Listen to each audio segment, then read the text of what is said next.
Thank you, Mr Speaker. This evening I rise to make a reflection of the week that I had back in the electorate last week.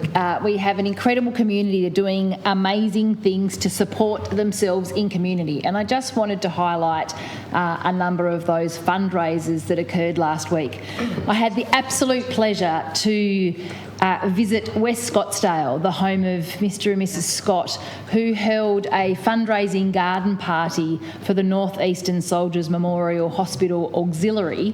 They have a combined passion in the community to support an additional palliative care room at the North Eastern Soldiers Memorial Hospital. There is a palliative care bed there at the moment, and in the community they recognise that there is a greater need, and so they work together to raise funds to fit out the room in a way that would make it warm and comfortable and inviting for those times at life where both somebody facing the end of their life and their family can be together in a supported environment. It was really incredible to see this community come together. It was a stunning day, beautiful in West Scottsdale, and we're in the most loveliest of gardens that was both divinely weed-free, which I don't know how that happens, but also beautiful and funny.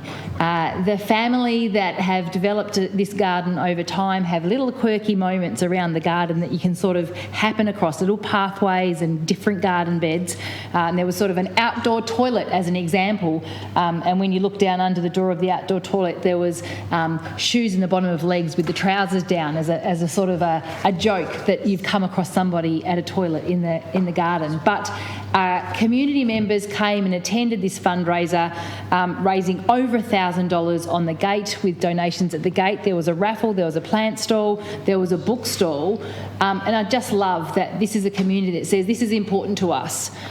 This provision, this service hasn't been provided, but we're going to do something about it, and we're going to keep attention on the fact that our community deserves to have an additional palliative care room. So a massive shout out to the auxiliary and to Mr and Mrs Scott. You have a beautiful garden, and it was a lovely way to raise funds for the Scottsdale community. The other fundraiser that I had the delight to attend last week was in Georgetown for the Georgetown CWA. They have a high tea from time to time to raise money for the local community, and it was a beautiful, again, a sunny, there were moments of sunshine last week, but it was a beautiful sunny afternoon where the community of all ages came together, and a community from various parts of the Georgetown district came together, families, individuals, people that knew each other and people that were meeting for the first time. And again, it was a great way not only for the CWA but for other community groups to join with them, and they provided a beautiful platform for an organisation to come into Georgetown and give experiences to people to learn to serve and help serve in a way that really supported them develop their confidence and skills around other people. So congratulations to the Georgetown CWA for their fundraising efforts. A more substantial fundraising effort, and something that I am particularly personally deeply proud of, last Friday was a beautiful and difficult day in Launceston. Our Shadow Minister for Health, Anita Dow, and myself met with representatives of Neuroendocrine Cancer Australia and a local advocate in Rob Hammond to meet with people living and families supporting people living with neuroendocrine cancer.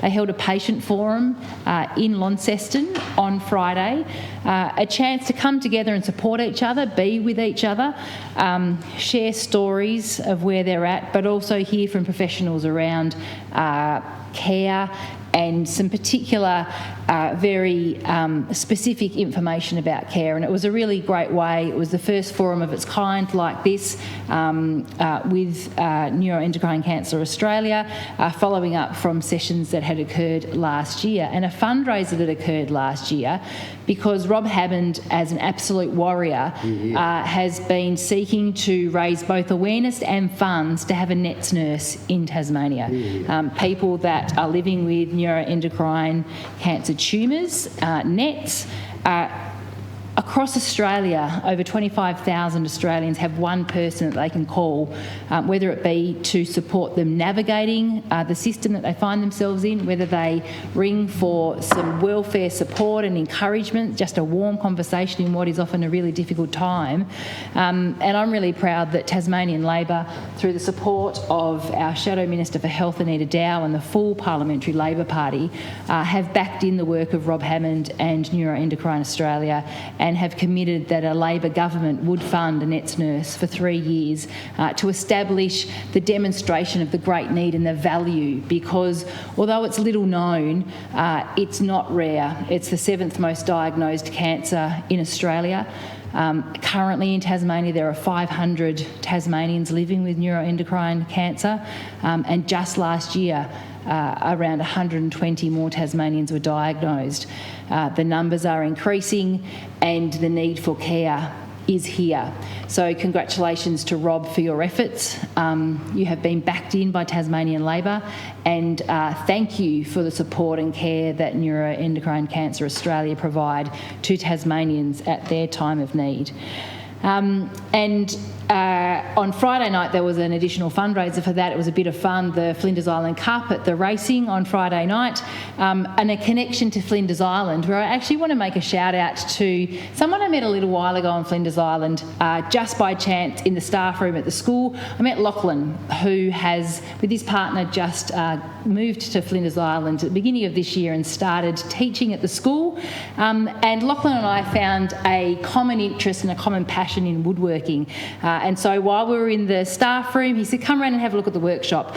I was gobsmacked walking into the Flinders Island workshop with the age of the equipment there, but Lachlan and I have committed to working together and have secured some new equipment in the workshop, which I'm really excited to see the kids use. So shout out to Lachlan, congratulations, and have fun using the equipment.